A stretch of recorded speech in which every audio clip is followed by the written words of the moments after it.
Welcome again to another presentation here in the Issues Room. Tonight is our 229th broadcast. Volcano Shelton here with you this evening. Hopefully, it'll be joined by Alphonso and Moses. But in the meantime, we'd like to welcome you wherever you are across the world. I know that there are different time zones. Folks could be in Liberia by this time, I believe, is about 11, after 11. Uh, those in Europe, places like England and so forth, I believe on the same time zone. But here in the US, it's 7 p.m. Eastern Standard Time or a little past 7. And there are folks in California on different time zone, in Canada, Asia, and all over the place. But again, welcome. We'd like to thank you for joining us here. Please share the link. Please invite others to join us here tonight. Lately in Liberia, fire has been a major issue. In fact, since the country began to restore electricity, um, there's been a lot of fire outbreaks, and most of the fire outbreaks are as a result of, poor electricity. uh, and when I say poor electricity, it could be from wiring, it could be from the appliances used, it could be from carelessness, um, it could be from poor technical know-how. That folks are picking up all kinds of skills now in Liberia and trying to do everything possible to get a job, to be able to fetch some money for the daily support, them and their families. So a lot of things happening, or carelessness, folks being careless with use of candle, use of what we call the jack-o'-lantern, and just so many things could be responsible. So fire outbreak is critical in a country, and not just the ordinary man, but also government officials. The current Speaker of the House of Representatives, Mr. Funadi Kofa, lost his beautiful home in the rehab area to fire. But not just fire. Since the rainy season has begun in Liberia, there's been a lot of storm going on, and a lot of storm are ripping through roofs and taking roof off, buildings. So it's a kind of disaster when you think about it, and when you look at it. Is the Liberian government prepared for disaster management? What is the preparation like? And if so, are they able to meet the growing, outbreak of fire, the growing outbreak of storm, flooding, whatsoever? Because it's predicted that this year going to be a lot of rains in the country, and so we're here to discuss some of these things tonight. A little bit of politics will have to play, because when you discuss in Liberia, there's no way you can remove the politicking from there. But in the meantime, I say thank you for joining us here. We're Raymond Clark. Please share the link. Please invite others to join us here. We're looking forward to Mane Sumo joining us, Adiaha Omo joining us. We're looking forward to Shaki McCaffrey. We're looking forward to Ahmad Freeman, Fergie Moyu, Flomo Livingstone. We're looking forward to Thomas Awaji. I see Ayedi Williams. Thank you, my brother, John in. We're going to open the lines early because we want this to be a participatory conversation with some of you who have your own take on what is trending with regards to the outbreak of fire in the increase and also other disaster in the country. So, Alfonso, good to see you. I'm hearing that white air again tonight. Apparently, you still have not rectified that, but it's coming through really strong. I can hear it like you have a big air conditioner blowing. Yeah, fan. Okay. Yeah, but let's just say welcome. Let's start the show. Maybe it could be some kind of connection where something is It's not working right. I have to look for somebody who has expertise in technology to look at it. Yeah, but as we talk, I would just keep muting myself when I'm not talking so as to control that. yeah. So we're back here again, my brother. It's been a while since we caught up. I was in Liberia, of course, and then we got suspended by Facebook, and then we resumed this past Tuesday. I came here and I hung up, and just wanted to re-enlighten the folks that were back, and so good to see you. We haven't had any time together for a little over a month or so. Absolutely, absolutely. Good to see you, brother. And I'm happy and glad to be here. To have our conversations and interact with our listeners. Yeah, and as I said, we'll open the line as early as possible because we'd like to hear from folks too. A lot of folks here sometimes victim of what's happening, and I was a victim of storm. While in Liberia, a portion of one of my places, the roof went was taken away by the storm, and I had to make sure that I did that repair before returning to the states.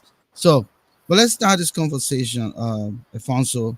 You and I know that Liberia is still, I would say, like a baby still learning to walk. Hmm. I took some pictures the other day. I was on Ashmore Street and I threw it out there on our page.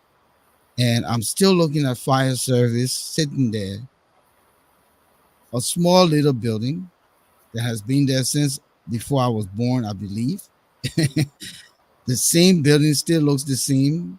The roof looks like it needs to be changed. The paint needs to be redone. It's a small place. I saw two fire trucks, looked like they were just there, but not functional. A few people, and people can go back to the page and see the pictures. But as far as I know, and maybe you may know something that I don't know, and our folks here, you can comment. That has been the only fire station in Liberia owned by the Republic of Liberia. If there's any other little fire station anywhere, it may be because LPRC, as a petroleum company, wants to ensure that they have their own little fire trucks and station there. And usually I hear people say, oh, yeah, they went to LPRC to bring some trucks if the fire was bigger than expected. Then I also hear ArcelorMittal has her own fire trucks as well.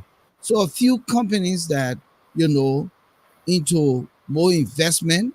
They're wanting to protect the asset. They have their own fire trucks. But the entire country operating from Ashmore Street, right there, next to what, Gurley and Ashmore, right there on the corner. Yeah, yeah, Yeah, no problem. yeah, just across from the First Methodist Church. Mm. Let's start from the fire service first. This has been the only fire service to manage a country of 2.5 million, I remember. Then we went to 3, then we went to 3.5. Today we're now 5.2, according to the WIA census. Tell me your story. What do you know about this one little fire service, and is it capacitated to really address the fire outbreaks in Liberia? We'll come to the different situation, but let's just talk about the fire service itself. And brother, the answer unfortunately is no. And as you said, that's the only fire station I myself know.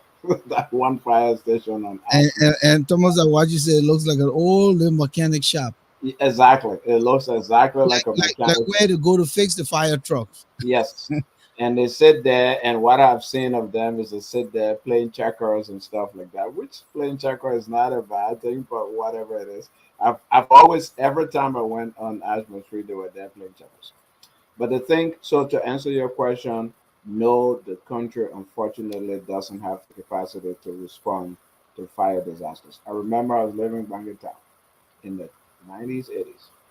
Fire there, the guys came with the truck. They couldn't even enter Bangor town, right? No Because access. again, the houses are congested. There's no pathway. So they park on Ashmont. No, what's the Chismont Avenue, and walked in and came and said, "Oh, we can't do anything. As a matter of fact, we didn't even get water in the truck." And turn around. I mean, no, we got water, but this is electrical fire, and we don't have the chemicals to put it out.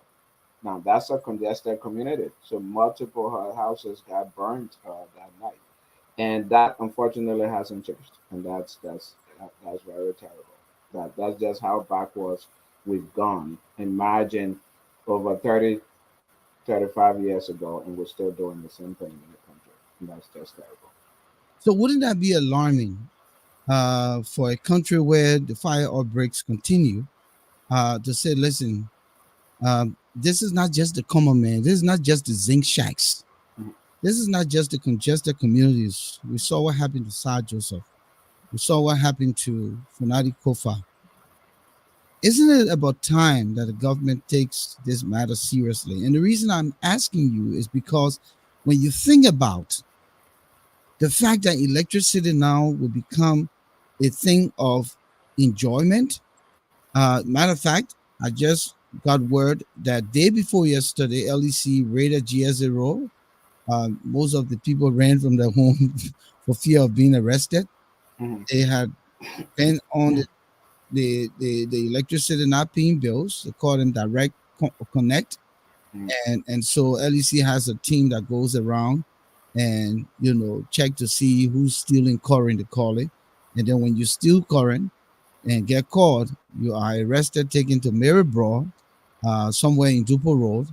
I was told, and it could be hearsay, that you pay $500 on the spot before you're going to the case. Otherwise, you go into South Beach. And so, Wow. because you're going to go to South Beach, people will run from their homes when they say the fire. I mean, At least he coming. the power theft people are coming. Yeah. People abandon their homes and go. So what they do, they just come and they take all the wires away. And the reason I brought this up, because you will find that people are overstraining the transformer in the community. Mhm. Now, when they place a transformer on the light pole, that transformer has a capacity. Yep. And when they put wiring to that light pole and the capacity of that transformer, it is done based on those who are registered and Mhm. are using electricity in fairness, right? So when all other people coming and tapping on it, coming from every Tom, Dick, and Harry, and some people are using heavy appliances, then the over what use of the transformer cause it to pop, and sometimes it leads to electricity. I mean, fire, Yeah. or the makeshift technician who going around with a ply and screwdriver may hold something to the wrong place, and bam, fire breaks up. Or they would use substandard wires and all of these things. So the use now of electricity, and I'm telling you, most people are seeing is becoming a little current because of the rainy season. It would be a little more than going. Like usually in the dries, current is more rationed. When we look at some of these things, wouldn't it be very, very difficult to fight, the potential for fire outbreaks in Liberia? Oh no, definitely. All of those things you just described are definitely fire hazards. I mean that there are potential fire outbreaks waiting to happen, basically. First, as you just described, the capacity, when the capacity is overtaxed of a transformer, as you correctly said, it's going to either stop functioning, which probably is a safe thing, or it's going to blow up, which is part of what we have when we see transformers blowing up and all of that. I think there's a deeper problem, which maybe we can discuss later or in another show. The deeper problem of why is it that people are tapping into other people's electricity at their homes to be able to get electricity in their own homes when they live in the same community and when there's a supply of electricity there. But I think that we can reserve that perhaps for a different show or for another time. Um, the problem you mentioned, South Joseph, the situation that happened at South Joseph House. And the reason I want to go back to that is because unfortunately in our country, when things are happening to the common man, nobody cares. Nobody invests in it. There were fire on Dupo Road, there were fire on in Nukutown, there were fire in West Point, where people died. The Dupo Road fire, 5 family members perished in their home. They couldn't get out. Nobody said anything.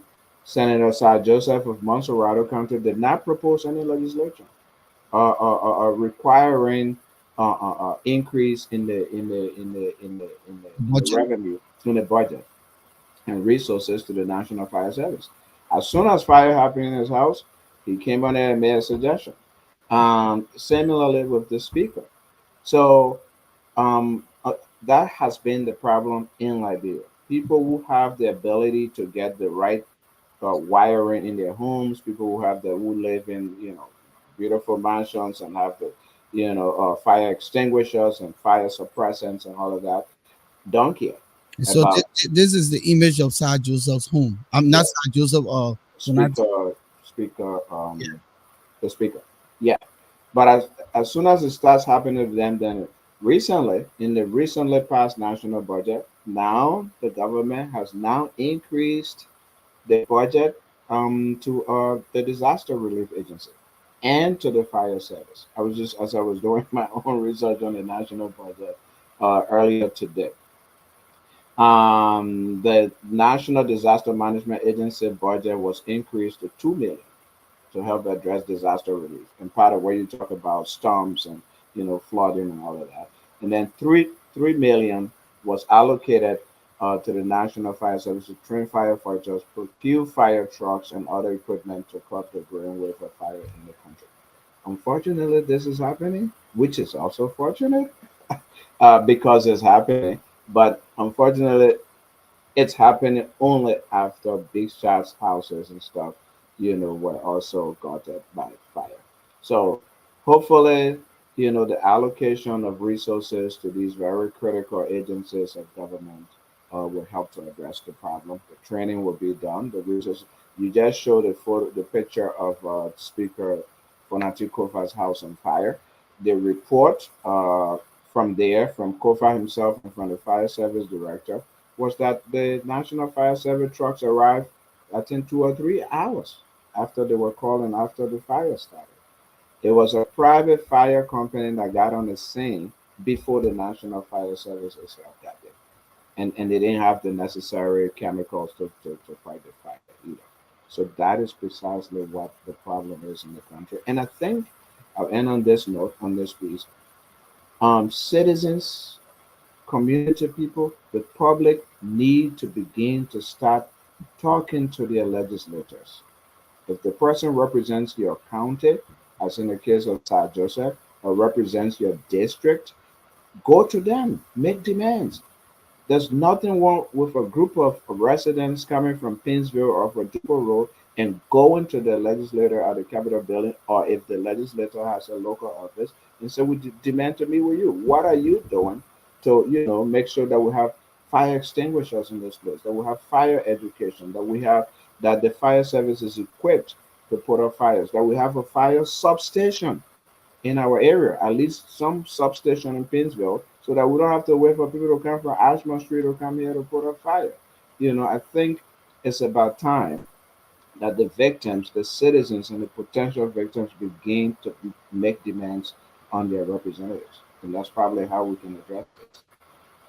And honestly, the pictures that I just showed here, this was in Gardnersville where 25 people became homeless. And some of these fires, the occurrences of some of these fires could lead to death.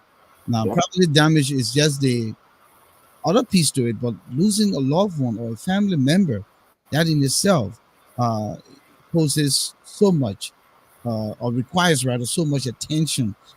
So when we go back to fire service being only on Ashmore Street in Monrovia to serve the country, what if the fire was somewhere, like you said, in Mount Barkley? What happens? You see people using plastic bag, people using tree branches, banana leaf, people using bucket of water, people wasting sand. What Yeah. can that do to stop Nothing. the blaze? Nothing. So how can we get to this point all the way in the 21st century, if not the 22nd century, after the 176 years, we're still behaving primitive. But yet we want to build modern homes. You see the homes being built around there. Of course, some of those who can use the AWG wire, they think that that's the protection by using the best wiring and receptacles and switches and best appliances, but it still doesn't matter if it's not across the board, because what happens, I'm sure everything in Fonadi's house were up to standard. We're up to standard now. People are speculating that the fire in his house may have been politically motivated, what have you, but it's fire. And if we were adequately prepared as a nation with the requisite resources, then of course, not that it may have saved the house, but at least to a greater extent, something could have been done to save a greater portion of the house, because the response will be within a fraction of a time. Here in America, the people they got what they call a response time, right? They Yep. don't wait for 2 hours. If they say smoke is here, they're coming. In fact, they have detectors. Now, at my job, when there is a problem with any system in the house that it looks like something not right, the protection bureau calls right away. And they call right away and ask if there's something going on because they're getting a read. And if they're getting a read, then it is necessary for them to send, they call it dispatch. They dispatch the team. And once they dispatch the team, there's nothing we can do. The team comes and the team walks through to make sure that everything is good. So that proactive nature of addressing the issue before it even goes into a disaster mode, that's what's supposed to be done. Unfortunately, the resources are not there. Um, Interestingly, and not to make this sounds like I'm ridiculing the situation, but Sir Joseph could come and hustle a ambulance and school buses here. Why he couldn't hustle for fire trucks too? That's some of the things that they should be hustling for when they come here. Because ambulance is good. But are you telling me that a fire truck is not good as well? So representatives and senators now should begin to start hustling to get fire trucks because they say everything is not done by government, but they're the ones rather getting the big checks. What do you think about that? Absolutely. So you can get the school bus and other buses and go and run transportation with it and make your own money, right? But they don't see the fire trucks as an investment for them. So they rather get the things that will give them more money. They can run the trucks and whatever and make money out of it. Unfortunately, they think they can't run the fire trucks in the streets and make money. So they rather come here, use the name of the people, or our people are suffering. They don't have buses. School students don't have buses. Hospitals and clinics don't have transportation, and they get these things and they're going to convert them to commercial use, etc. I'm not saying that's what Sir Joseph did specifically, but I'm saying that a lot of people do it and have done it in the past. Uh, Beyond that, Volcano, the point I will make here is allocation of resources. Mm-hmm. These are the people who are in the national legislature who make the national budget. They should understand that service to the people is what matters. They should understand that the resources that they're getting, paying themselves $30,000 every 6 months, $60,000 every 6 months, is the people's resources. It's Mm-hmm. not money meant for them because the big shots. Some of them argue, "Oh, we're senators. We pay people's school fees. We're representatives. Our people rely on us to pay YFE. Therefore, you're gonna pay us so much money." Well, maybe if you invested those resources in the people, they wouldn't be coming to you to ask you for YFEs or to give them cups of rice or bags of rice. If you invested in job creation, if you invested in social services to the people, such as preventing fires, such as making sure people have safe drinking water and medication, maybe they wouldn't be coming to you to ask you for those things. Um, and that unfortunately our leaders do not understand those things. Uh, a tragedy almost happened on the same Capitol Hill when former Senator Vanish Sharma fell off in the Capitol building. How did they bring him downstairs? Some people were holding his legs, other people were holding his head. Came down the stairs, put him in a regular car and rushed him to the hospital. Why is it that the Capitol building or the Capitol Hill area does not have an ambulance and a clinic? The University of Liberia is right there. The Temple of Justice is right there. The Executive Mansion is right there. That's an area, dense area that deserves those services. But the reason I'm making this point is unfortunately our political leaders don't see their positions in government as service oriented. They see it as a way to get rich and to take the resources of the country. They are the big shots, and the resources belong to them and not the people. It's the same thing that's trickling down to fires, the fighting disasters and fighting fires in our country. Every year, you mentioned flooding earlier. Every year, That area, how do you call it? Um, um, Claratown, the Claratown area. Every year that place gets flooded. Every year, going all the way to the Freeport. Why? My theory is part of the reason it gets flooded is because that Dew River, it's the Dew River, I believe, is never dredged. And because it's never dredged, the mud sits in there when it rains. The water doesn't go down; it passes it, and it goes into those villages, and I mean into those towns. And those people know that. And you Those also people, can consider the debris. yeah, Listen, if you exactly, see the Stockton Creek yeah, and the same Dura going mhm, around the Jamaica Road Bridge over there, yeah, yeah, if you see the dirt over the river, yeah, it's like a colony of something. Just I yeah, mean, the mhm, whole water side, the waterfront, the yeah, Providence yeah, Island, all the slipway, my brother, they died over the river. It's a sight to see. yeah. And meanwhile, what our people want to invest in is take millions of dollars and build a headquarters for the National Port Authority. When the National Port Authority could dredge that place and even use it. Well, who runs in Philadelphia here? Who runs the waterway that people go on and do boating and all of that? National Port Authority. The port, I mean, not the Port Authority of Pennsylvania and Delaware. Instead of investing in those things so they can generate resources, they want to build big houses and sit in and go to big offices and steal the money and invest it in America and Europe and South Africa, which is the new market now, to put stolen money and all of those things. That is one of our biggest. I don't know how we address it besides mobilizing people to really hold these people accountable, really for the disruption that they are causing the country, because it's not just it's beyond corruption, but killing people. You talk about fire killing people. The Dubo Road fire I talk about, a family of five died in that fire. So yes, I remember maybe a few months ago or even last year, a group of kids, Muslim people in the school or church or whatever, died in the place because there was no fire service and there's no regulation. They build a place, then they put Colombo block there to the window, so there's no there's no escape. There's no way you build a house in this place here where there's no there's no exit.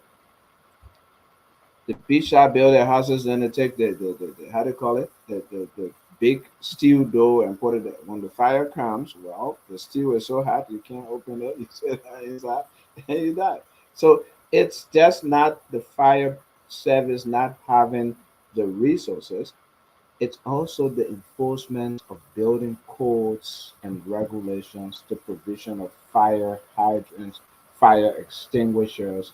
You talk about at your job, fire monitoring devices so that the nearby fire service shop can see what's happening and call you and say what's going on in your place. Something will trigger here in our substation. These are the kind of things that need to be put into place. I don't know how soon that will happen. Fire service got $3 million in this budget, which in my view is not sufficient to cover those things. It might just be a good start, but I'm not sure it's sufficient to even cover the needs of the fire service. And yeah, $2 million can't do anything. And you're talking salaries and all. So if Yeah, you were to say $2 million in logistics and resource, then maybe you can say we can take go just by a mile, yeah, not even a mile, but a foot. But that will bring in salaries, that would bring in vehicles, that would bring in gasoline, all those other things you can think about. So $2 million is a joke. When I believe the legislature budget is almost in the tune of what, probably 300-400 million dollars.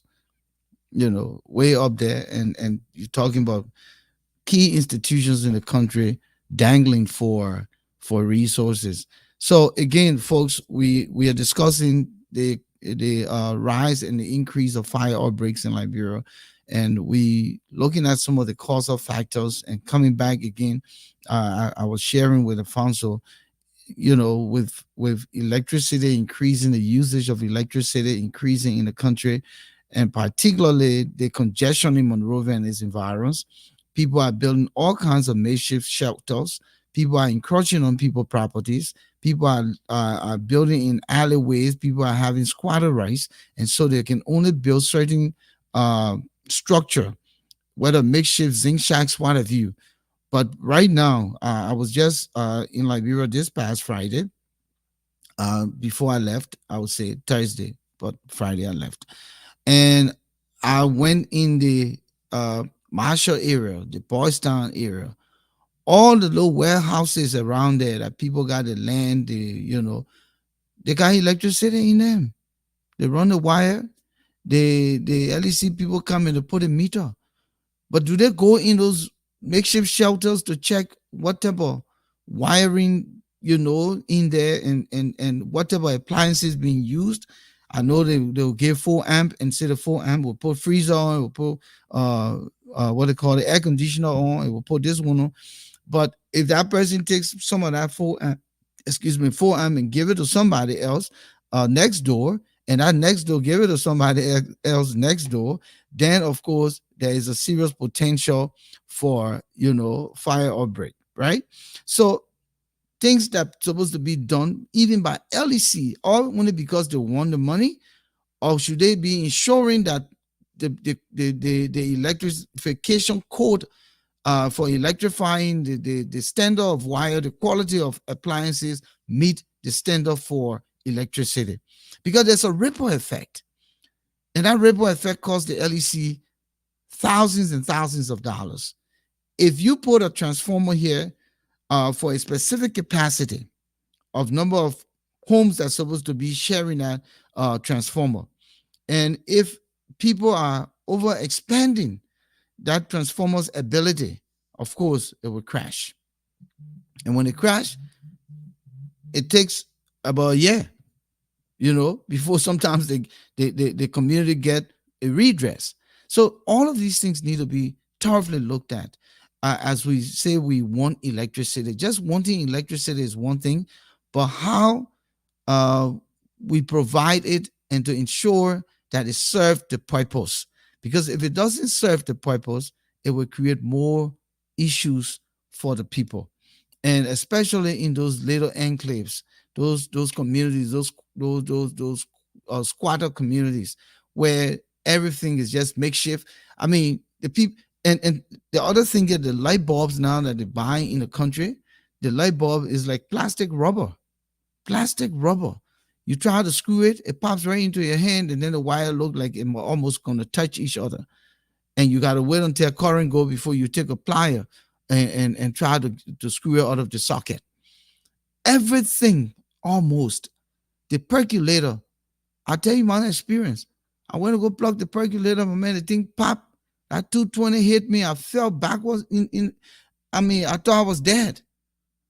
I thought I was dead. So the things that was selling on the street, percolator, pressing iron, one man stove, one burner stove rather, all of those things, you don't even know where they were made. Some of them don't have made in where.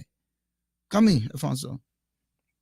No, no, no. That's particularly the problem, my brother. So the LEC is not just there just to provide electricity. It's also a regulatory agency, and by as a regulatory agency, it's supposed to really pay attention to the things you're talking about. The quality of wires that are being used to wire houses, for electrical purposes. What is the quality? Are they compatible, first of all, with the voltage of electricity that you are producing? Number one, are they good enough? Are they insulated well enough such that, as you said, the wires, the rubber is not just peeling off, and the wires are not touching to create, combustion, sparks and combustion, and fire. So LEC should go beyond just going and say, "Oh, you got electricity here now. We're coming to put a meter, and you'll be paying." No, but who's wiring your house in the first place? Is this person trained and certified? Are they doing it the right way? That could be sources of fire. And I have some statistics here from the fire service itself, talking about how a lot of the fires in the country are a consequence of electrical wires and electrical devices in the households. So my question then is, what are they doing in their regulatory capacity to enforce these things to make sure that A, people have the regular wiring and the regular materials to conduct electricity to their homes and to make sure the electricity is safe. That's one aspect. Before we even go to the response aspect of it from the fire service and all of that, that's where we need to begin. Let's also maybe go to, the LEC, also Commerce Ministry. What's coming into the country? What's the quality of the materials that are coming into the country? Is there anybody testing them to make sure that they meet now standards in Nigeria? That's another place that we need to look and begin, because if these things do not happen, then we'll just be running to fire service all the times to be responding to fires. So I mean, disaster management has a number of components, and one of the key components is prevention. And the way to prevent, one of the ways to prevent is to make sure that we have the necessary, that we're using the right materials.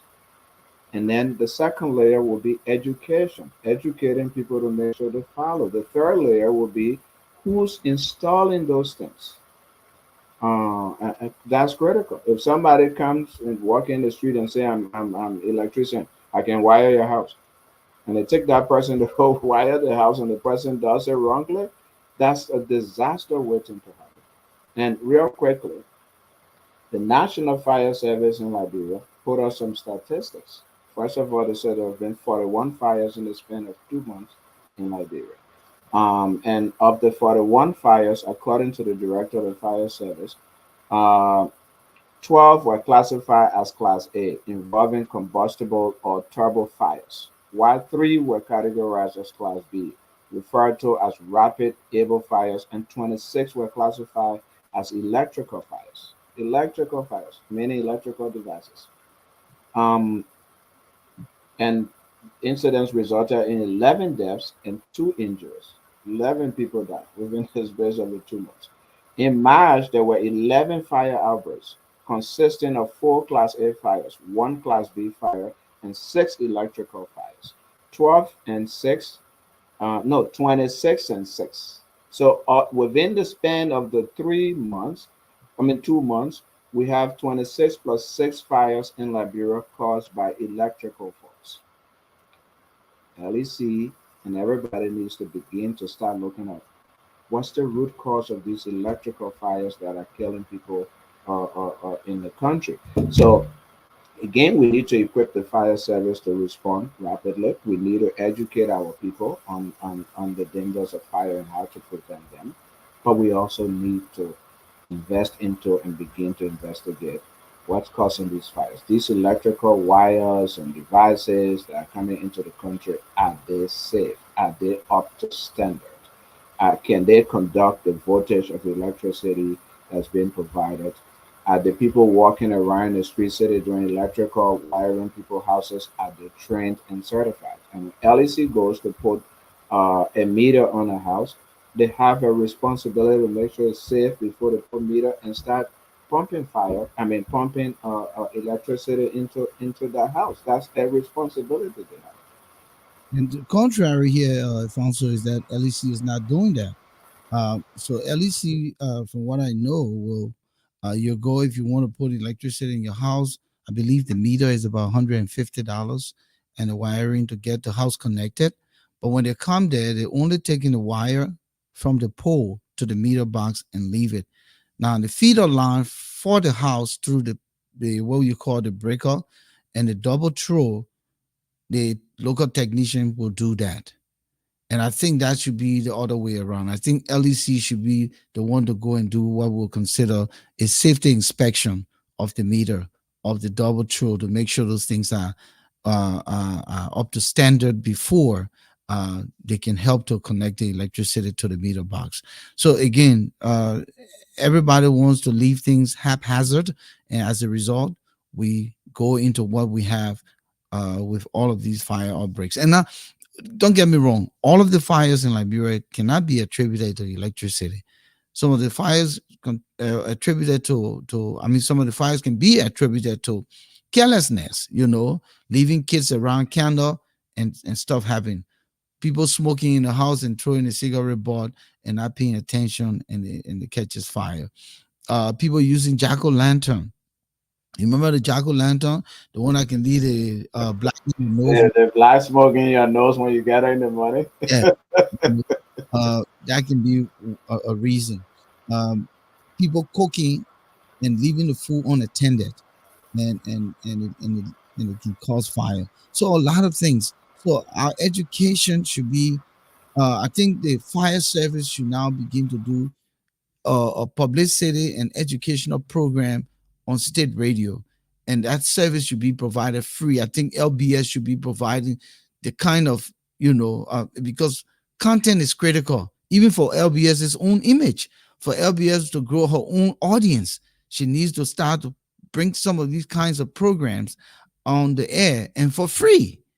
For free. You shouldn't be charging fire service to come and do fire prevention, a show, bringing different fire chiefs, different people to come and discuss it. Even victims themselves who have been victimized can come and tell the story, and tell the people how they are affected, and hoping that those people who are listening will not fall, in their experience. So all of these things can create the kind of awareness necessary to improve, how we do things.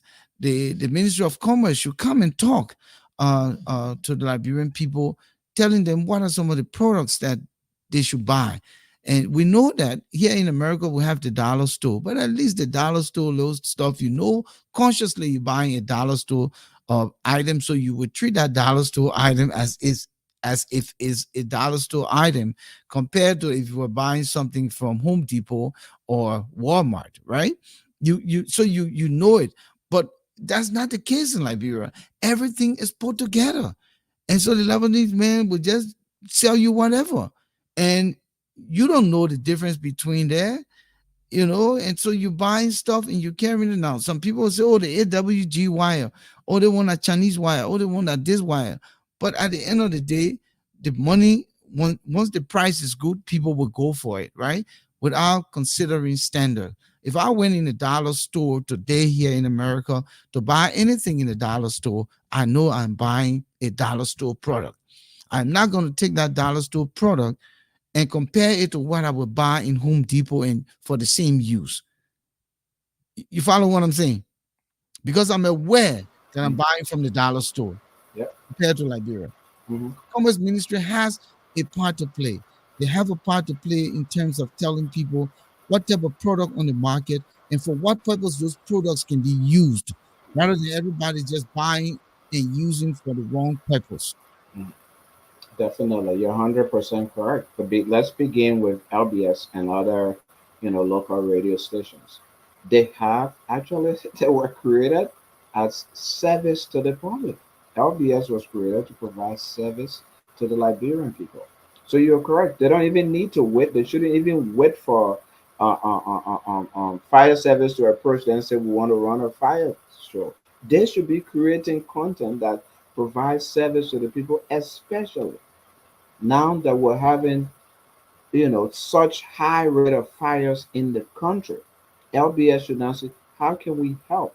What can we do to address this? When we have malaria outbreak, when we have polio outbreak, when we have diarrhea outbreak, they should be stepping in and developing programs and even reaching out, not even wait. So I totally agree with you. They shouldn't wait until fire service approaches them, and they should definitely not be charging fire services.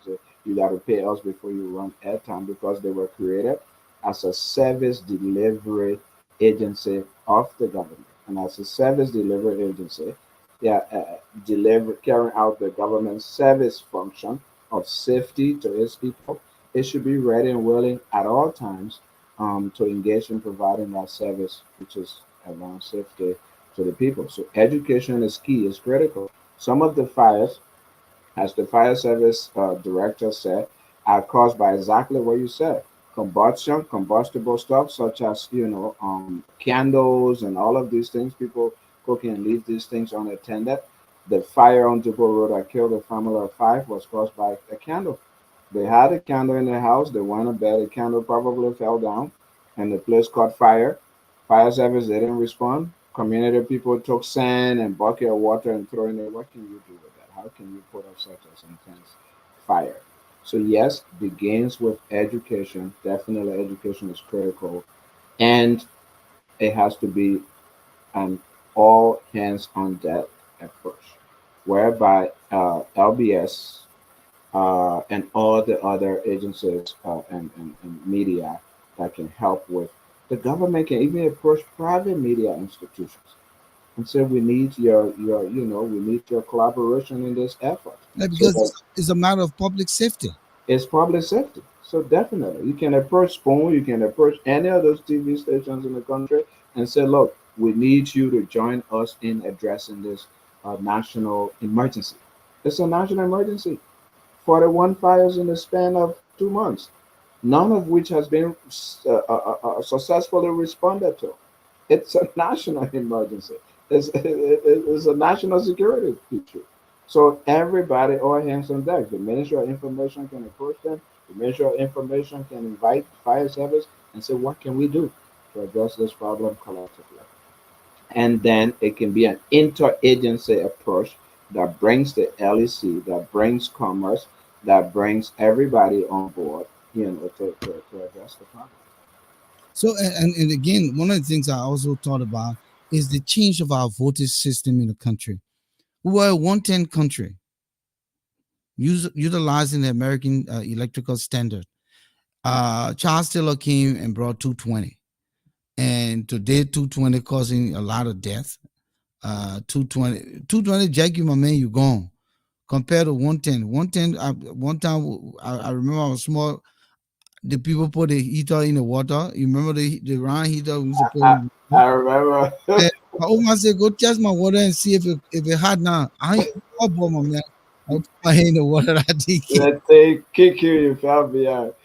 but No, I lived right. 110 not jack us many times and we live, as you say. On by now, So could that be another attributing factor? The fact that we went and changed our electrical standard, that you and I, if we're buying anything here in America that is or taking things to Liberia, we got to also consider having step up, step down, and this and that. Or we buy the 220 things that they have there, which is not comparable to what we utilize here. I got a lot of things here that I can send to Liberia that can be utilized, television, this one, that one, that you keep, after you use them, it can go to Liberia and people, they're still not the old flashback TV, they're flat screens, but technology continue to enhance.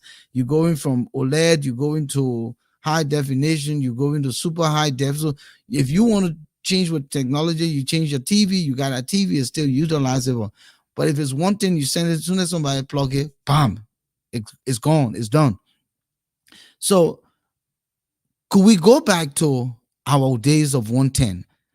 It's just a hypothetical, and some of you can talk about it. Those of you in the audience here who remember the 110 electricity, it was still it did the same thing here in America. We're utilizing 110, and all of our appliances, in fact, function well without even blinking. There's no blink, right, Alfonso? Definitely. I think the change, according to them at the time they did the change, was that Liberia was the only country in the West Africa region that was using 110. So, everybody, neighboring countries were using 220, and that therefore made it difficult in terms of, you know, power sharing and all of that. Now, that was even enhanced. That decision was enhanced when a collaborative undertaking, I believe, with the help of USAID and UNDP and other people, to do power sharing in the West Africa region. Because countries like Ivory Coast and Ghana and Burkina Faso were producing enormous amount of power that they were not using. So the idea was, why don't we just do a West Africa supply so that people, Ivory Coast not using all, they can just share with parts of Liberia that's close to Ivory Coast and they get paid. If Liberia develops this grid, it can also share with Sierra Leone and vice versa, and everybody share in the power that's produced in the country. In So fact, I that was in Cape Mount quickly. I was in Cape Mount, and Cape Mount is now enjoying electricity. Rebel Sport yeah, has electricity. In fact, we slept with electricity in the hotel. Mhm. So the electricity is on that end going to Sierra Leone. So Exactly. it's coming from Ivory Coast, Yep. and I don't know where it bypassed, but then it goes through Cape Mount and it goes down to Sierra Leone. Yeah. So For actually, much of the southeast has electricity. So if you go to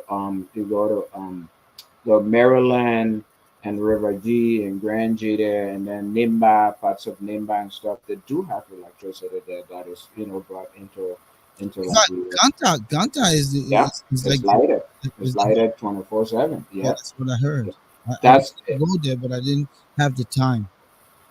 that's the West Africa Power Distribution Power Sharing Program. Apparently, that is the reason why they think they should maintain the 220. I believe, but again, I don't think. Well, so if you want to maintain the 220 because you're taking electricity from those places, then it should be universal. And you should make sure that the people who you actually giving the electricity to at their homes and their businesses and all of that must have that 220 or must have step processes so that they don't encounter problems. But what you explained earlier is LEC just comes, run the wire from the pole and put it to the brick to the whatever and leave. That's dangerous. They don't even know what wires the people using in their houses. That's really, really dangerous. That means they're not really performing their regulatory uh, Due diligence. due diligence and functions. And that's leading to, people losing property and people dying in the process. Um, yeah, so those are things that really, really, really need to be addressed. Again, I think people need to start. I remember it wasn't an electrical fire, but it was when people were killed on Duper Road in the Duper Road massacre. The people of Duper Road took the charred bodies and marched to Central Monrovia, Broad Street, Yeah, it was in the pickup. I was on Broad put Street. in the pickup to hold politicians Mhm. and political leaders accountable. And said, this is what happened. We need redress. I think people need to begin to do that around these other disasters. Maybe just hold these people accountable when somebody's house gets burned or is burning or people die. Take those bodies and take them and guilt our political leaders for make the right decision to provide the services that they were elected or and appointed to provide to the people. And Alfonso, quite frankly, just before we continue, I'd like to remind you you're here in the issues room with us tonight. We're looking at the continued fire outbreak and its increase in Monrovia and other parts of the country, and also storm is raging right now, ripping up roof of people homes and public buildings and infrastructure around the country.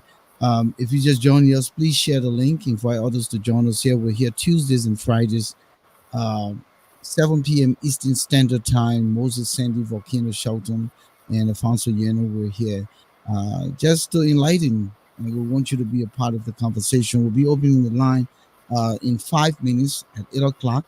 We're here for 1.5 hours. We really want to be structured that way. So you will call in, you will participate, and after that, we'll do memory lane and then what type of country is this? But again, if you think about all of what we're talking about, we are not telling you things that we don't know. These are the factual things that happen in the country. And what I mean we don't know, so you don't think that this is made up stories. The fact here is Liberia is congested. Liberia had a civil war. The way our wiring was done in the normal times is not done this way now. Everybody is hooking up to everything and everywhere.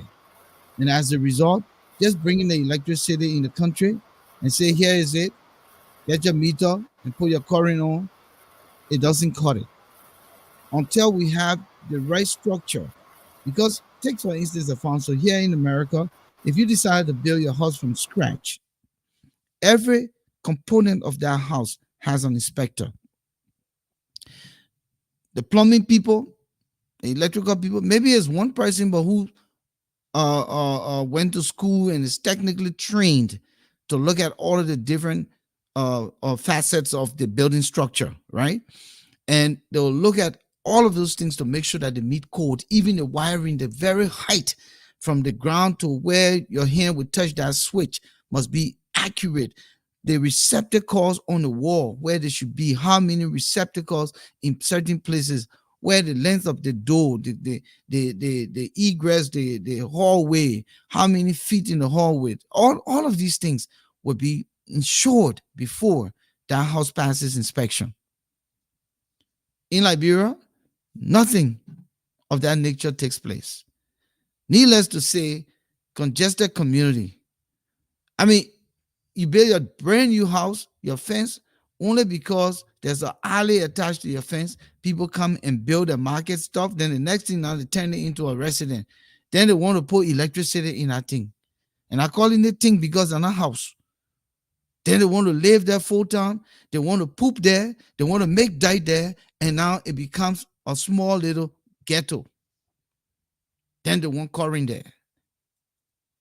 So how are we going to move forward if all of these things are happening? You look, if you stand over some high building on the porches and you look over sinkhole, but man, when you see the roof, you will be discouraged. You can see roof touching roof, houses touching houses. Wow. Sinkhole. Sinkhole, Sinkhole that. sinkhole, Wow. sinkhole. I'm telling you, I've been in some high places, some high, like 6, 7 story building, Elevated. Yeah. and you can see. And when you're on the flat ground, you don't see it until you go in the air. And then you can see the wires just all over the place. Even when you look at some of the light poles and the number of wires that are coming from the light pole, you're scared. Even the way that they tie some of the wire, no tip on the wire, no electrical tip on the wire, they're raw. Professor, this is factual. I'm not telling you something that is, you know, That's like fire waiting to happen. In it's fact, invitation. if you don't even use the right type of electrical tip, let alone no tip at all, and is raining, it's coming into contact with elements, the- it's, it can cause a spark at any time. The sun is shining out of that, it can definitely cause a spark, and that can be a source of a really disastrous fire. Mhm. So yeah, as we have been saying, we need a lot. We need a lot. We need a lot of education to our people. We need to hold our leaders accountable, elected and appointed, to do their job because it's extremely critical. I know you want us to go to the lines, but you also did mention disasters such as storms and flooding and all of that. It has been predicted years ago. Years ago, it's been predicted that Liberia, because of its location and forest and geographic location, all of that, will start experiencing these things. Part of the reason is we're cutting all the trees down. We cut the trees. We cut trees down because the place is congested. People cut the trees down in the city and put their little huts and stuff there. We go in the forest, we cut all of the timber and stuff to make fire coal or to use logs and all of that. So we don't have that natural protection that will, brace the storms when they come. So then when the storm comes and there are no trees, no palm trees, no trees to brace it, well, what happens? It lifts the roof. That's why in other countries people plant trees. They plant trees in the streets, they plant trees in their communities, they plant parks in the city Mhm. as the buffer, as the protection. In our place, we're cutting everything down. The city to get too many trees, let's cut it down. Oh, man, we put a tree there, we left the Because they tree. got too many trees because people using it for charcoals. Yeah. So the charcoal people, then we go all the timber, especially during the war. People are cutting all the tree before the war. Forestry FDA used to do reforestation. So when a company goes and cuts the trees from this place, they plant additional trees to help protect the environment, to help make sure that we have that rainforest intact, so that we don't have all of these massive storms because of climate change and all of that. But we cut other trees down during the war. Some were taken as logs. Some our people still cutting them down to make fire coal to sell in the streets. Some people think that having trees in the city is a bad thing. You can't see the city, so they cut the trees down. So a combination of factors added to climate change, which brings a severity of dry season. I was hearing from somebody the other day, even though we're in the dry season, close dry season, it's not even raining. It wasn't raining. So we have that the hot season is longer, the storms are coming. So these, natural disasters, I hate to say natural, even though they are natural occurring, but sometimes our actions create these disasters. So in a way, those disasters are bound to happen, and we have no, we don't have the infrastructure and the mechanisms in place, unfortunately, to address those things. And thank you for that point. When you think about it, there's nothing people. And the sad thing, what bothers me, and I think Flomo Livingston said it here, Iberians themselves are not ready for development. And we'll come back to that. But let me go to the line and open the line. The number to call 404-272-2808. 404-272-2808. The number is posted right on the screen.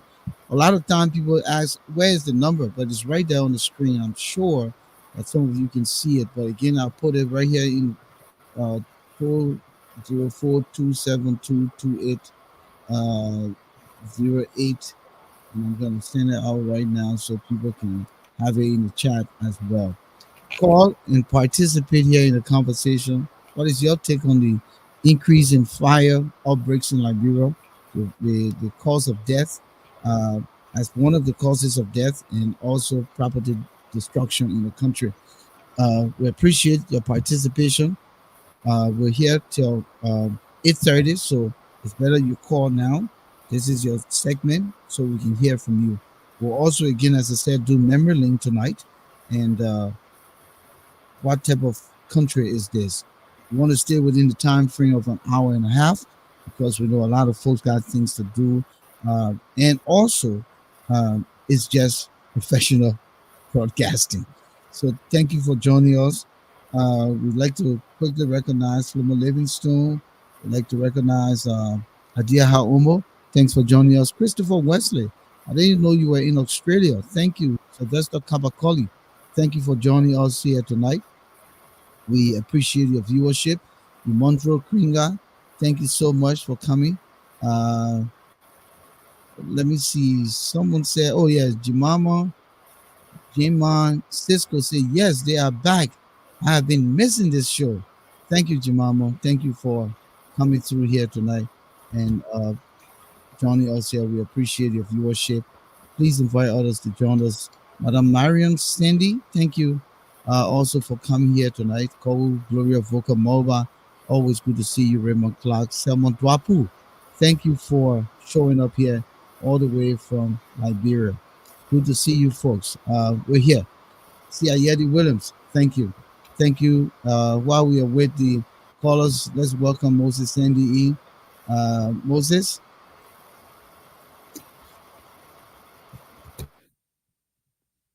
Moses, you're not, your mic is off. You come smiling and you're not even sure your mic is on. you're, you're muted, Moses. You're still muted, Moses. Okay, let me take the caller while you're trying to get yourself situated. The caller, uh, hello, caller. Yeah, but I joined the show late. It's me from Livingston. Oh, yeah, welcome. Yeah, man, great show. I mean, I know, but my main concern is, I mean, is especially electricity is causing so much damage. And I mean, when I commented that like brand themselves are not, I mean, ready for development. Is for example, like the motorcyclists. They have to protest that. Oh, they want to protest if they don't go back. If they, I mean, if they restrict them because they have to feed their family. But at the same time, we want development, but we don't want to go by rules. We don't want to follow rules. So how are we going to develop? For example, in real life, they try to move the market people. They say, oh, they got to feed their family. They have to be there. So how do we really want to develop for like to develop if we don't want to sacrifice as a citizen to certain things for the development to come up. Other developed countries, they don't just get up in the night, in the morning, and the whole country turns to be developed. That's not how it works. And I want to speak on electricity because I saw it with my eyes. Look, the power tech people, they do educate, the citizen. From the districts I live, I saw it, not even they say, when it came, because so many people steal power, they don't even pay for the electric bill. They call most of that water, they explain to them the water that you're right. You're right. Flomo, you're right. And when you talk about the issue here of what you call people want development, but they don't want to support it, I myself have a problem. How can you say that you got to feed your family so the rest of the country should just look like some kind of gangster paradise? Exactly. How should you say because you got to feed your family so you should just come and sell on the sidewalk, depriving pedestrians from walking on the sidewalk? How do you say because you got to feed your family, you come and sell on the asphalt? Thanks to President, we are for finishing the little short corridor between Red Light and to ELWA Junction. My brother, I just came at night. I was so mad. You're driving from GSA road to get to ELWA Junction. You can't because the people come out of the market and they all the way on the car road, on the Kota road, to the point that you barely can pass. I know, I was there. My car even got damaged in real life. Like someone motorcycle it, force themselves and destroy my car. All they have to say sorry and then they just go by themselves. That's what we're talking about. Then you want to remove them and say, oh, they have to feed their family. But when they destroy your property, they don't pay. In real life, the people on the road, they tell them to move by the go to Omega at the market at the building. For them to go, they say no, they can't buy it. They have to come to real life. And then we say, oh, real life daily. Well, how are we going to, how will that be clean if the people don't want to be moved to go to Omega where the market is? And yeah, so we have a serious problem. And I don't know whose miracle president would change Liberia. Whose miracle president? Because Joe Biden got hands full. He can do nothing with the mindset of the people. And that's why when we come here in the issues, when we're talking about these things, we're not talking about it because we want to denigrate the country or we want to bomb off the government. It is the citizens themselves responsible for their own mess. Exactly. They are the biggest attributors to the problems in our country. And it saddens me because this generation, since the war that will take over this country, I continue to emphasize, how would this country look if it can look better now with you and I who got small sense to help change it? And we leave the face of the earth and leave it to them who are still set in that same mindset, don't want to change. How would the country look? Who would change it? Volcano, hear myself with that. You see people, they even drink the water, they just throw the plastic on the street and just go. It's common, simple thing like that. Even into their very homes, you go there, you see the plastic all over. They don't even put it in one place and burn it. And then you want the government to leave and come to your house and clean your house? No, we can't do that. Well, I was telling some neighbors in district says, look, the wires, you have to pay a bill. Electricity is not free. You want electricity, but you don't want to pay your bills. And then they punch you up and want to buy the cheap wire, and they use 200 volt. And if you don't use the wire that LDC recommend, and you go buy the cheap Chinese wire, when the current go, sometimes when it come back, it come with force, and they don't know how to turn that switch off and stuff like that. When they leave, they just leave everything on. So like you said, the people need to be educated. I don't know, they are being educated. Some are. I'm not saying all. But they stay on fire because I know some business people who their Volcano who are not paying electricity bill. They on direct current. They called it off and they went back and bought cheap wire. And out there in the neighborhood who know a little bit about electricity and come put their wire back. And then when the electricity can get fire cut, they won't blame the government. It has to start with us, Volcano. The citizens have to start doing something. You can't just put everything on the government. Thank you, Flomo. Thank you. So they said Moses had a whole month to get himself together since we're on sabbatical, compulsory suspension, and he's still here struggling.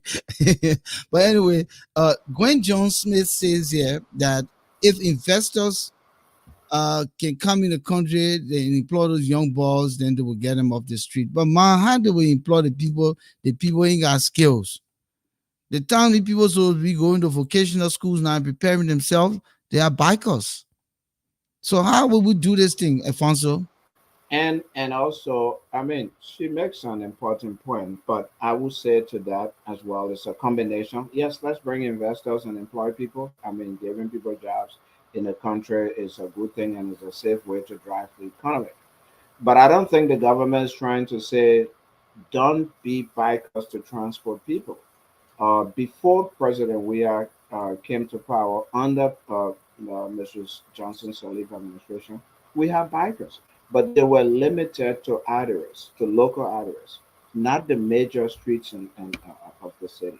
So, for instance, bikers will park at ELW Junction, they will park at Logantown Junction, they will park at, and then when a taxi brings you from town and you get down at that junction, they can then take you in, and the reason is for safety purposes, where those roads are not congested and people can go easily, like what Mr. Livingston just talked about. When the bikes are going all between cars and riding and hitting cars and cutting in front of cars, then it becomes a safety issue.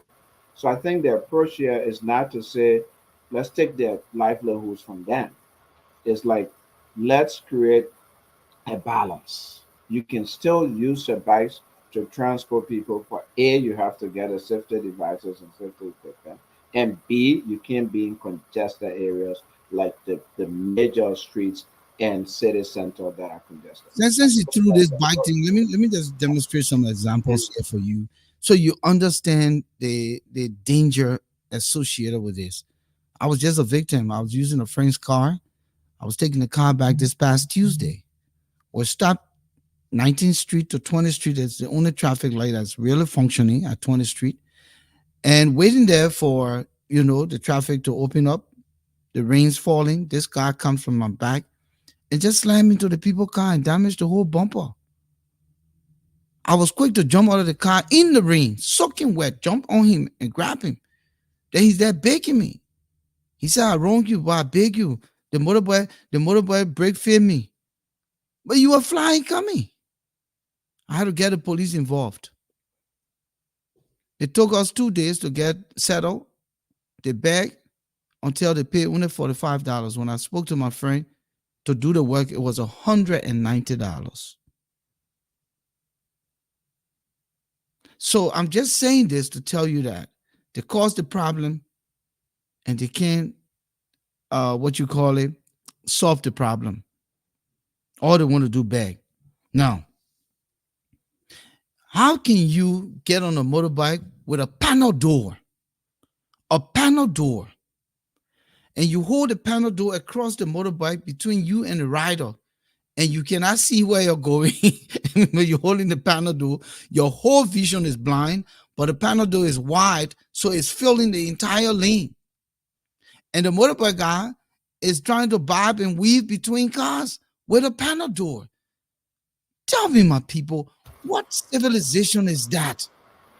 A whole panel door. One man holds the panel door between he and the rider, and he's going. He can't see, You can't see. and the rider just trying to use that panel door.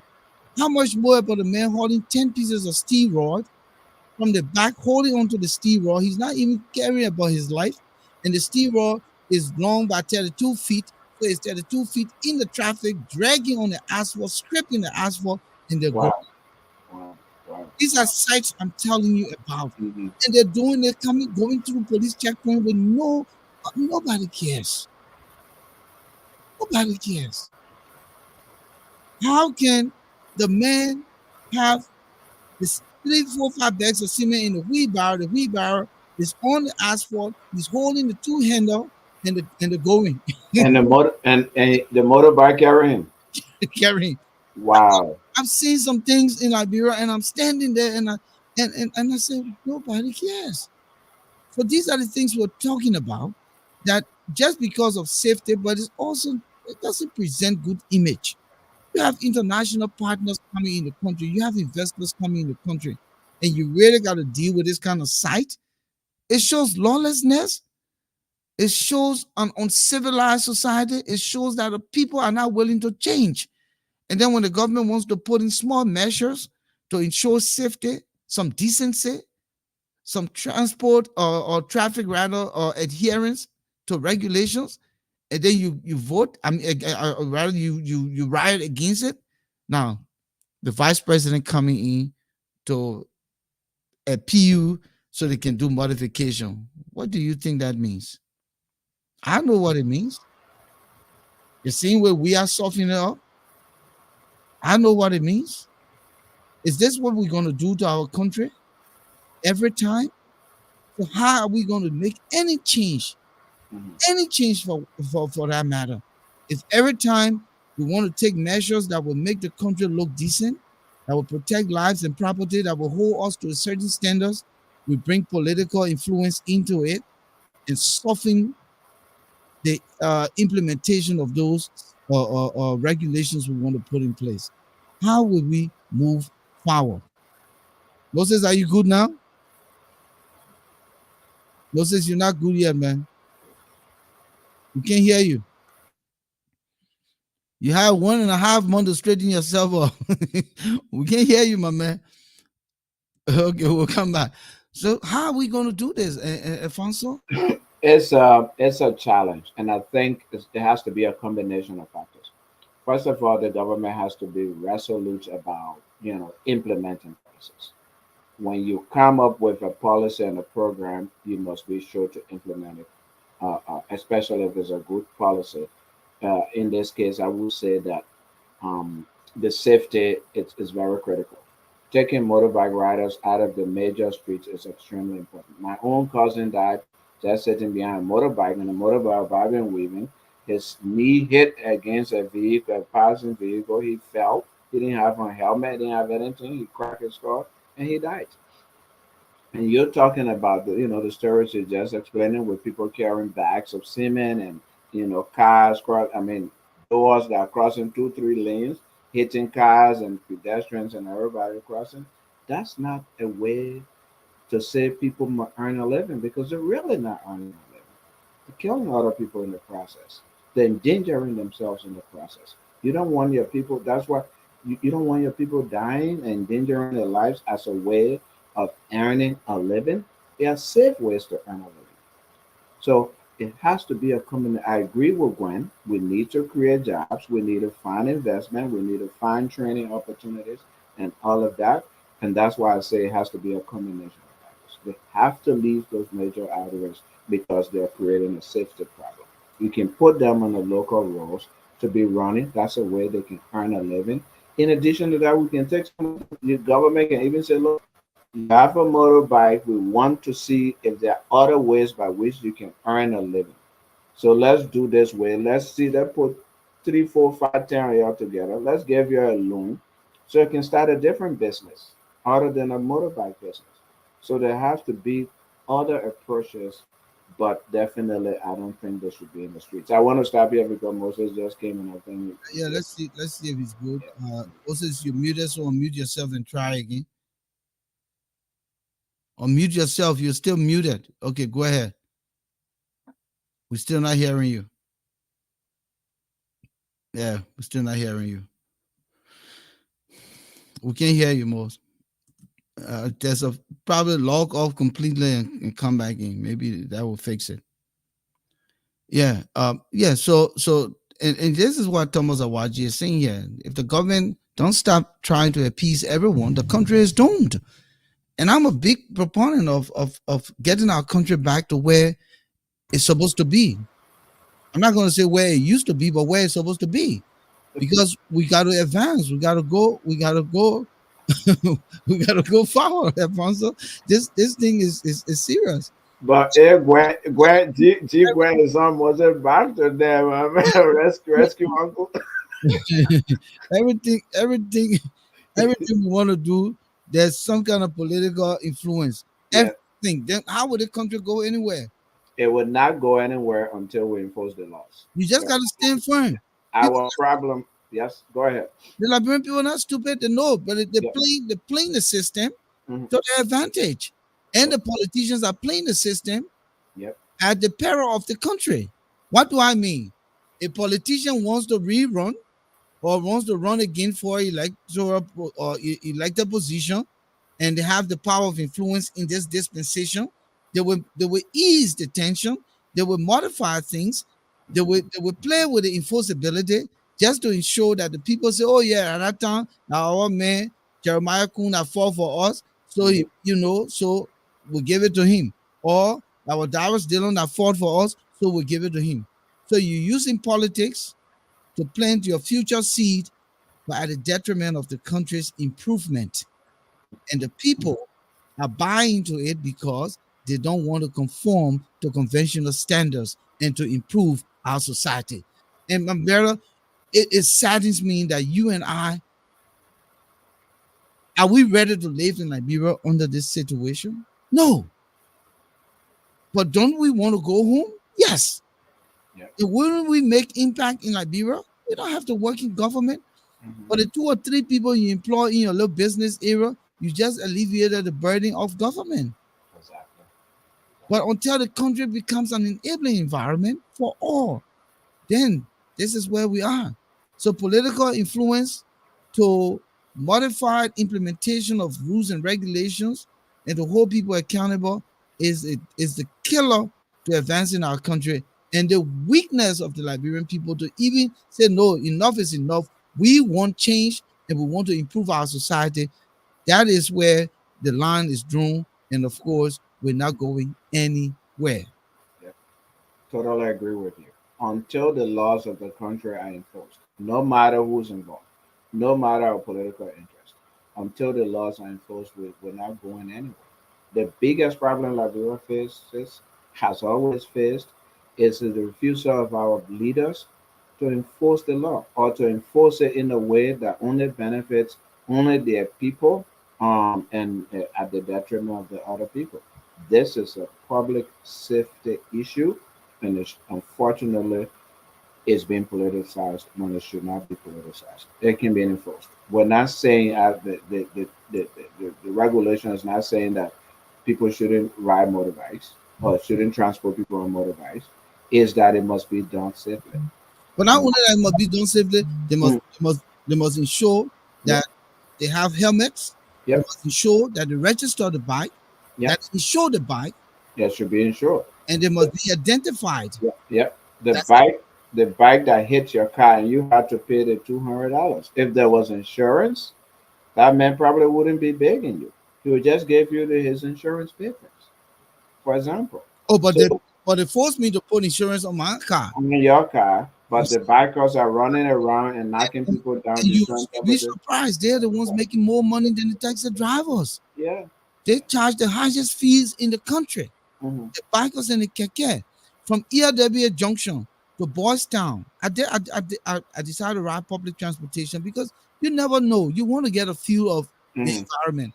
So you ride public transportation, right? Taxi from ERW Junction to Boys Town is $200. In keke is $300. Because they can go faster and No, they're not even going faster. They're bobbing and weaving through traffic and impeding traffic. They're the ones that can cause traffic or stampede. They're in the bikes. They're the ones that cause a traffic stampede in a city.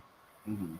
But I would prefer riding a taxi cab because It's safe. I'm later and I'm safe It and I is can safe. wear seatbelt and Yeah. I'm not in the dust because the Ralphie Road is dusted. They're fixing the road when you come from there, just like you came from out of town, you know. So that's it, my man. So we'll wrap it up here. Let's find memory lane. I don't know if are you able to access this? Let me check. Let me check. I might be in the community chat. So let me check. Yeah. The So yeah, so why are you trying to find that? I mean, that's just the bottom line. Yeah. They are the problem. So regulating them, putting them in certain areas, better for safety. It helps the country's image.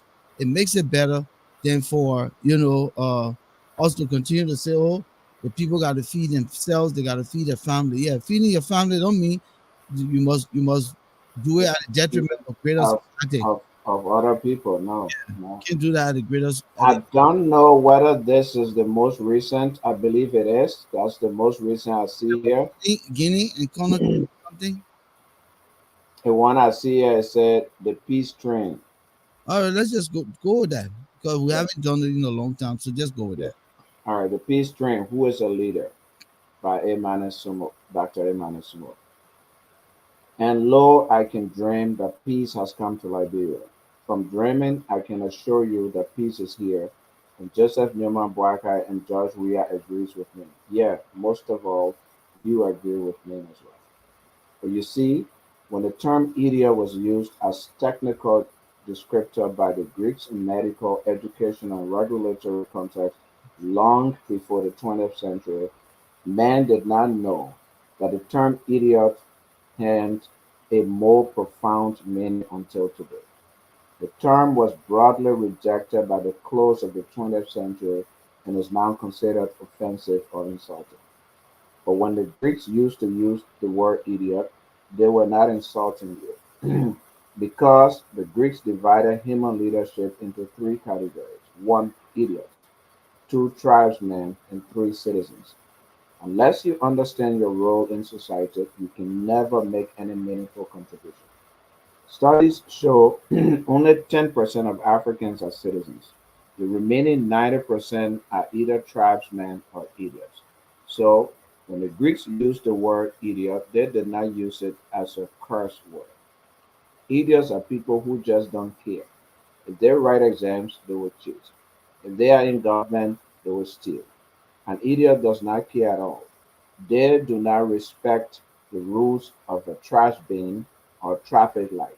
Some societies have more idiots than tribesmen and citizens. The next set of people are tribesmen. These are people that look at everything from the point of view of their tribe. Tribesmen are people that look at everything from the point of view of their tribe. Tribesmen believe in you only if you are part of their tribe. It can be terrible to have a tribesman as leader. He will alienate the rest. When the Greeks talk about tribes, it's not just about ethnicity. They also consider religion as a tribe. A great percentage of Africans are tribesmen because they view everything from the point of view of their tribes. The last group is citizens. There are people that like to do things the right way. But there are people that like to do things the right way. They will respect traffic light rules, even if no one is watching them. They drive within speed limits. They respect the laws and won't cheat in exams. In government, they won't steal. They are compassionate and share with others to promote their well being. They put the nation or the organization they serve first. Citizens often promote projects that benefit everyone. They have forgiving hearts. They let the worst go in the interest of the people they govern. The Greeks call this group the citizens. Some countries have more citizens than tribesmen and idiots. Others have so many idiots.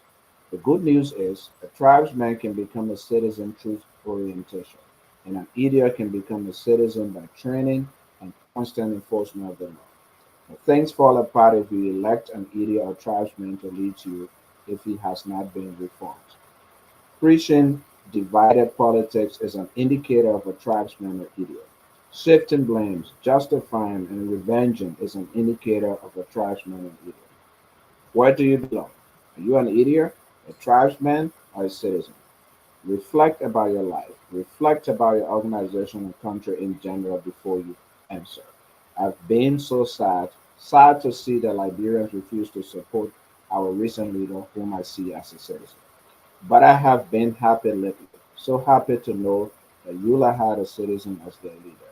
I am happy, so even more happy, that the current leader of Liberia is a citizen. So why can't we work together and support our citizens, whether in power or out of power? I come in peace. By Amen and Sumo. Yeah, thank you. Good one there. Good one. I guess we have a lot of idiots in Liberia rather than citizens. Let's Yeah. try Moses again. Oh man, you good now? Try again. Talk. I mean, they want you now nowhere else. So you can participate in whatever country. So goodbye. the people say you have 1.5 months to prepare yourself. You didn't do it. So, whatever country is this, Alfonso, that has more idiots than citizens? What? And what's the other category? Who are in the category of idiots now? The motorbikes, the politicians, the one that don't want to conform civilization. And the politicians that also, agreeing with them and say your leader just so they can vote for them. Yeah, the idiots. neglecting the country's growth. Yeah. At the end of the day, the chaos that occur in Liberia is not for one man; it's for everybody. Yeah. Whether you're a citizen or you're an idiot. So it's better that we transform most of the idiots into citizens. Yeah. What type of country is this?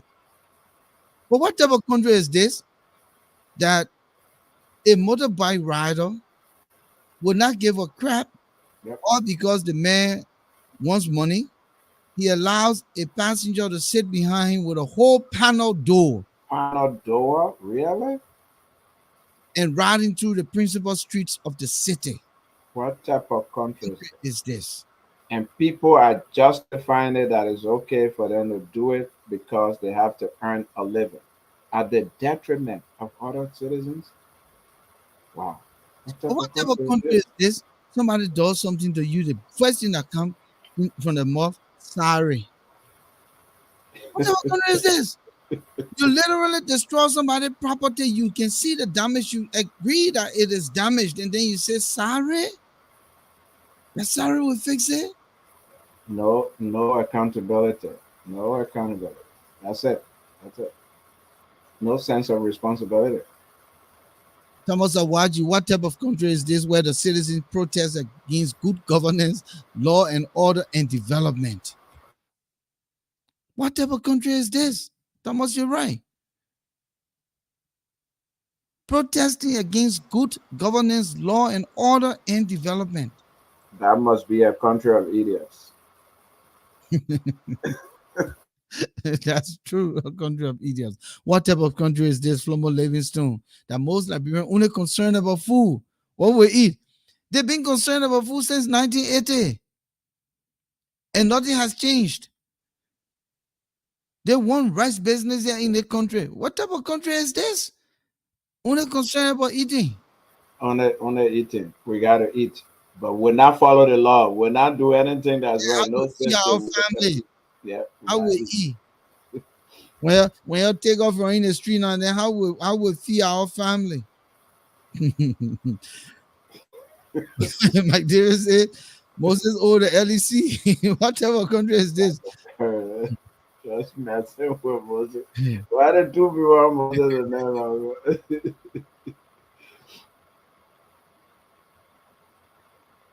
Oh God.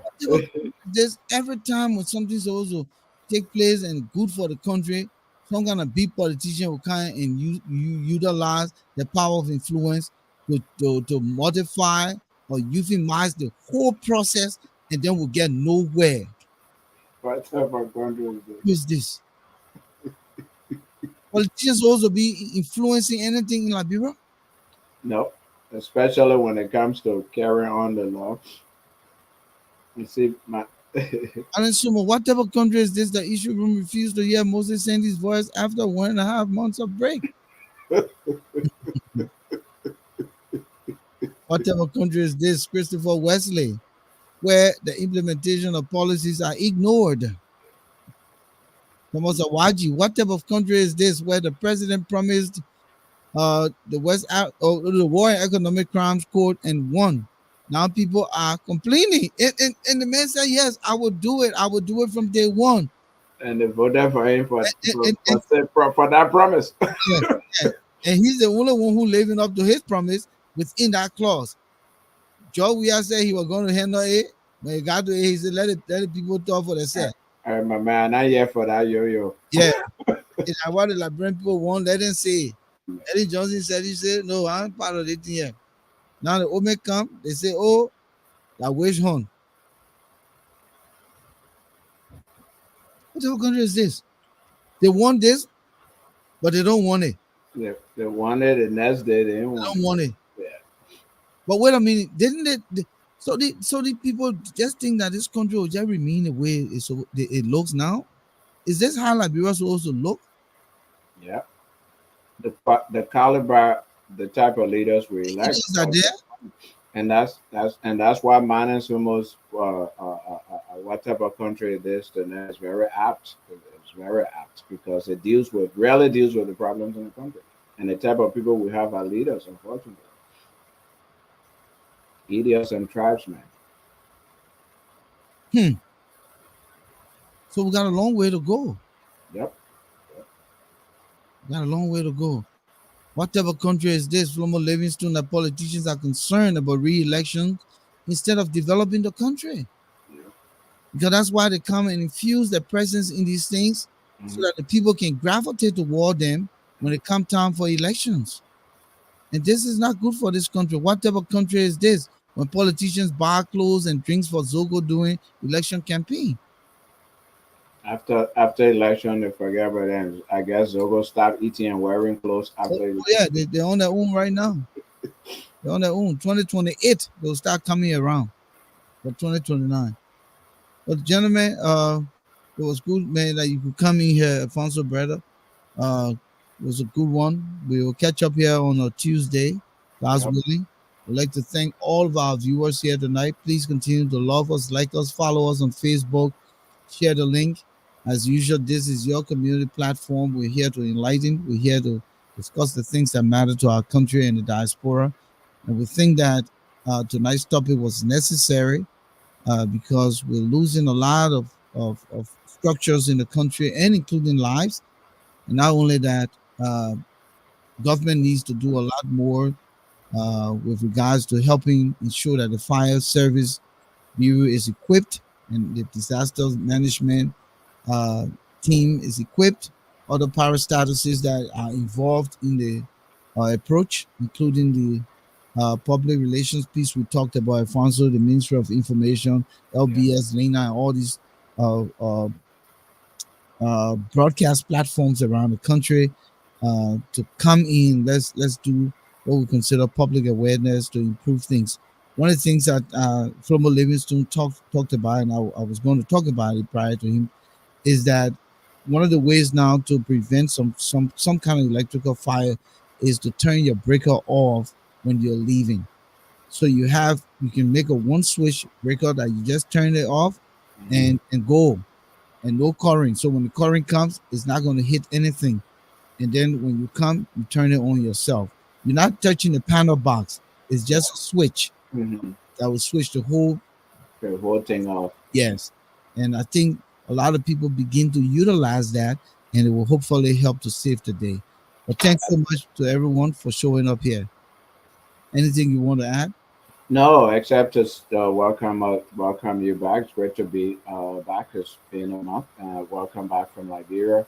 Great you had a safe trip, and welcome to our listeners. And we'll see you on Tuesday. Thank you. Good night, everybody. It was good seeing you guys. We'll be here on Tuesday, hopefully, with another great production. Always good to see you. Have a good weekend, all of you. Let's continue to pray for our country and hope for the best. We say amen. Amen.